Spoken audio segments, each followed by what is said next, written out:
अस्सलाम वालेकुम। Top news 24 से मैं हूँ राशिद। अब तक की ताज़ा तरीन खबर आपको देने जा रहे हैं। आपको बताएंगे कि वज़ीर आज़म के ख़िलाफ़ तहरीके अदम एतमाद पर वोटिंग किस तरह होगी।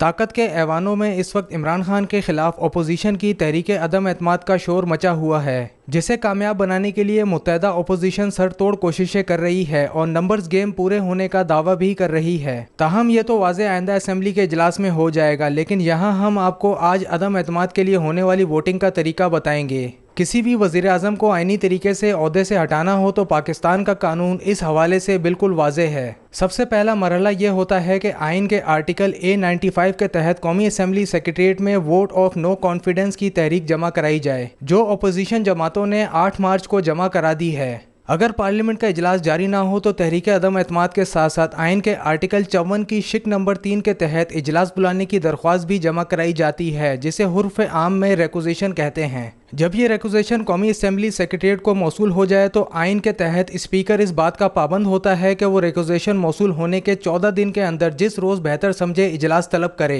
हुकूमत ने 25 मार्च को कौमी असम्बली का इजलास तलब किया और पहले दिन मरहूम रुकन असम्बली के लिए फातिहा ख्वानी हुई, जिसके बाद स्पीकर ने इजलास पीर 28 मार्च तक मुलतवी कर दिया। 28 मार्च को कौमी असम्बली का इजलास दोबारा हुआ, जिसमें अपोजिशन लीडर शहबाज शरीफ ने वजीर आजम इमरान खान के खिलाफ तहरीक अदम एतमाद पेश कर दी। इमरान खान पाकिस्तान के तीसरे वजीर आजम बन गए हैं जिनके खिलाफ तहरीक अदम एतमाद पेश की गई है। अब चूंकि तहरीक अदम एतमाद पेश कर दी गई है, लिहाजा आइन के मुताबिक इस पर राय शुमारी का मरहला आता है और राय शुमारी तहरीक पेश होने के 3 दिन बाद और 7 दिन से पहले करना जरूरी है। डिप्टी स्पीकर ने अब 3 अप्रैल तक इजलास मुलतवी कर दिया है और ये वोटिंग करने का आखिरी दिन है। बसूरत दीगर वजीर आजम इमरान खान अज खुद ओहदे से फारिग हो जाएंगे। तहरीक अदम एतमाद पर राय शुमारी का तरीका यह है कि कौमी असम्बली में मौजूद अरकान जो चाहते हैं कि वजीर आजम को ओहदे से हटा दिया जाए, वो अपनी नशिस्तों से उठकर एक तरफ हो जाते हैं और इनकी तादाद को गिन लिया जाता है। इसी तरह वो अरकान असम्बली जो चाहते हैं कि वजीर आजम अपने ओहदे पर बरकरार रहें, इनके पास ये चॉइस होती है कि वो अपनी नशिस्तों पर बरा जमान रहें।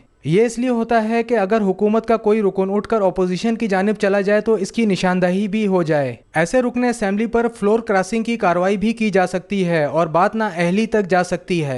तहरीक अदम एतमाद की कामयाबी के लिए नंबर 172 है, जो मौजूदा ऐवान की कुल तादाद की सादा अक्सरियत है। चूँकि तहरीक अदम एतमाद अपोजिशन ने जमा कराई है, लिहाजा ये इनकी जिम्मेदारी है कि राय शुमारी वाले दिन वजीर आजम के खिलाफ 172 अरकान को पेश करें।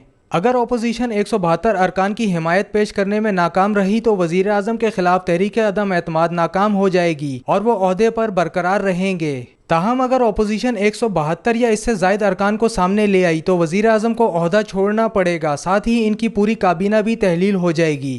टॉप न्यूज़ 24 से फिलवक्त इतना ही। अगर आपने हमारे चैनल टॉप न्यूज़ 24 को अभी तक सब्सक्राइब नहीं किया तो सब्सक्राइब करके बेल नोटिफिकेशन पे क्लिक जरूर कर दें। इससे हमारी आने वाली हर ब्रेकिंग न्यूज़ सबसे पहले आप तक पहुंच जाएगी। टॉप न्यूज़ 24 से राशिद खान को इजाज़त दीजिए, फिर मिलेंगे नेक्स्ट ब्रेकिंग न्यूज़ के साथ। अल्लाह हाफिज़।